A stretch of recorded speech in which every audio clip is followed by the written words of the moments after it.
Greetings from the green hell, it's me, Bigfoot. Today, I'm coming to you from the heart of this incredibly dense, vibrant jungle. My stomach has been rumbling, so it's time for a proper jungle feast. And what's on the menu today? Something fresh, something wriggly, something straight from the river. We're going to catch a fish, but not with any fancy rods or nets. We're talking bare hands, my friends. Are you ready to see how a real master of the wilderness gets his lunch? Brilliant! Let's get to it then. Right then, take a look around. This is not your typical kitchen, but for today, it's where all the magic happens. This, my friends, is my kitchen for the day.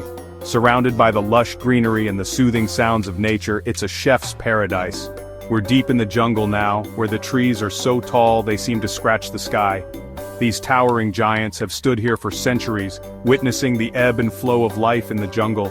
Their massive green leaves create a thick canopy above us, filtering the sunlight into these amazing green and gold patterns on the forest floor. It's like nature's own stained glass window. Listen closely. Can you hear that? The jungle is alive with a symphony of sounds. That's the soundtrack to my meal preparation. The rustling leaves, the distant calls of birds, and the hum of insects create a unique melody. The constant buzz of insects, the chatter of monkeys, and the melodic call of a paradise tanager. Each sound adds a layer to the jungle's rich tapestry. And beneath it all, the gentle gurgle and rush of the river, our main source for today's protein.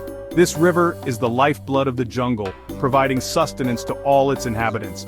It's a symphony of the wild, and it's absolutely fantastic. The harmony of nature is both calming and invigorating. The smells of the jungle are something else. They tell a story of life, decay, and rebirth. You get that rich, earthy scent of damp soil and decaying leaves. It's a smell that grounds you, reminding you of the cycle of life. Then there are the sweet, intoxicating perfumes from the wild orchids and other exotic flowers blooming all around. These scents are nature's own aromatherapy. This whole environment, it's not just a pretty backdrop.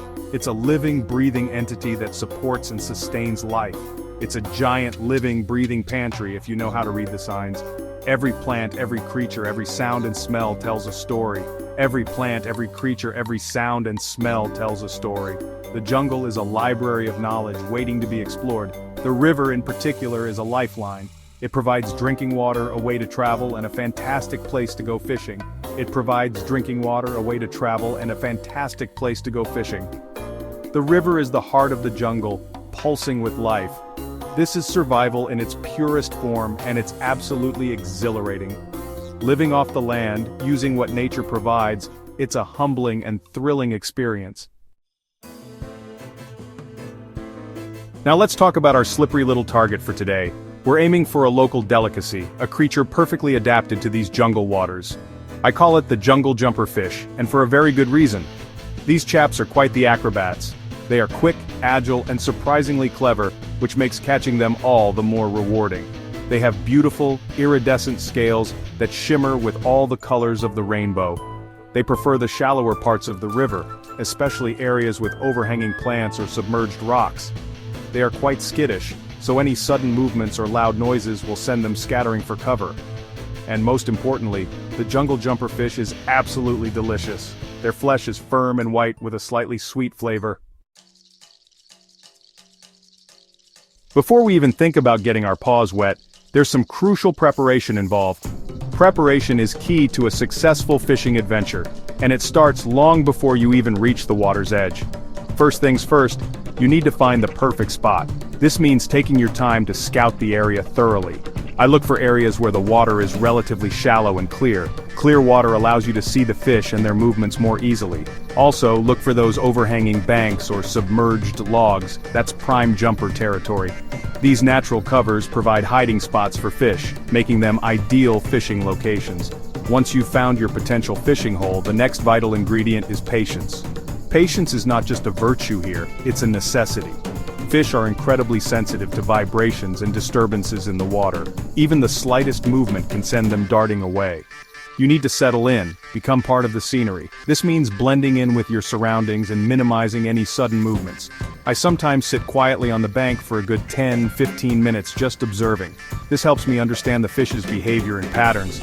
Alright, so you're in your spot, you're feeling patient. Now, it's time to think about your approach. Now how do you move when it's time to get closer? Slowly. Every movement should be calculated and smooth. Every step must be deliberate and gentle. This reduces the chances of startling the fish. When you're wading into the water, lift your feet carefully and place them down softly. Think of it as a slow dance with nature. Think like a heron stalking its prey, graceful and silent. Herons are masters of stealth, and we can learn a lot from their approach. Any sudden, jerky movements are a no-go. Smooth and steady wins the race here. The idea is to blend in, to become just another shadow, another part of the river's flow. This way the fish won't see you as a threat.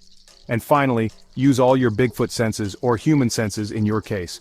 This means being fully aware of your surroundings. Your eyesight is key, obviously. Scan the water constantly.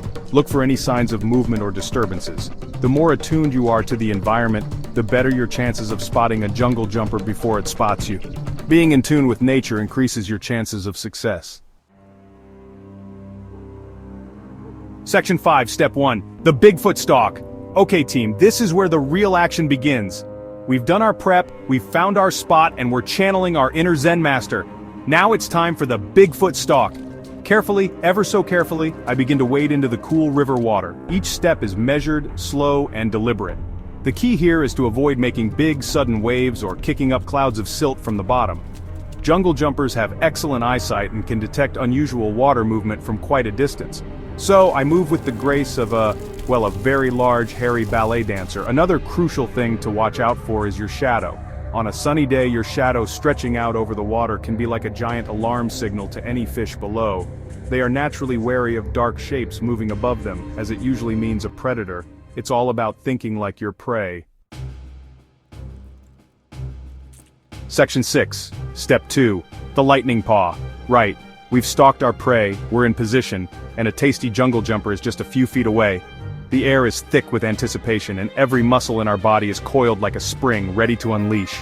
Now for the most critical part, the lightning paw. This is the moment where all our preparation and patience come into play.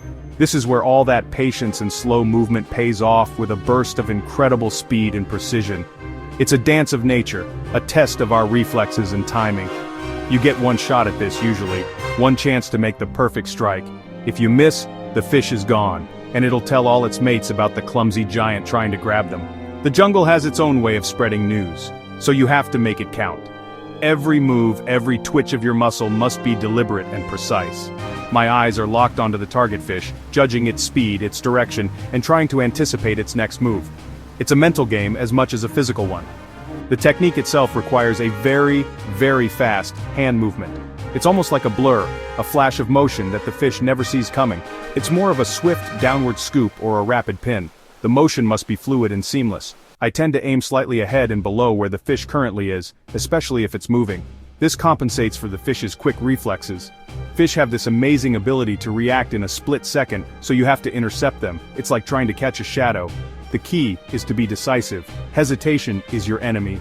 A moment's doubt can mean the difference between success and failure. Once you commit to the grab, you go for it with everything you've got.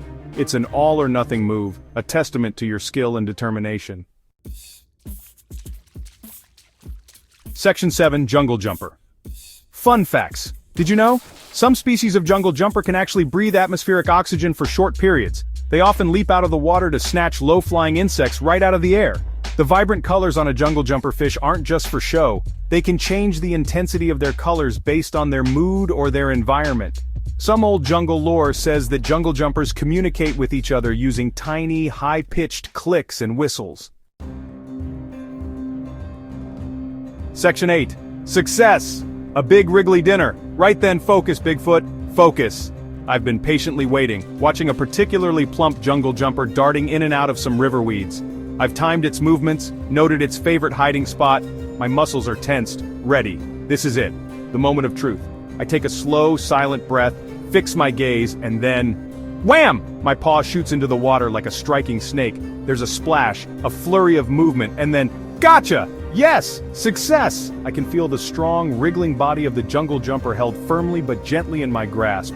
The feeling of a successful hunt using nothing but your own skills and senses is just unbeatable. This little fish represents a fantastic meal, packed with energy and goodness, sourced directly from nature's larder. Section 9. Bigfoot's fishing wisdom, what we learned. So there you have it, folks. One beautifully caught jungle jumper ready for the grill.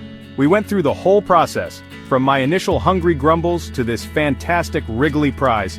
Let's just quickly recap the key bits of Bigfoot fishing wisdom we've learned today. First and foremost, finding the right spot is crucial. Next up, patience, patience, patience. I can't stress this enough. Move slowly and deliberately when you're stalking. Then, when the moment comes, it's all about that lightning-fast action.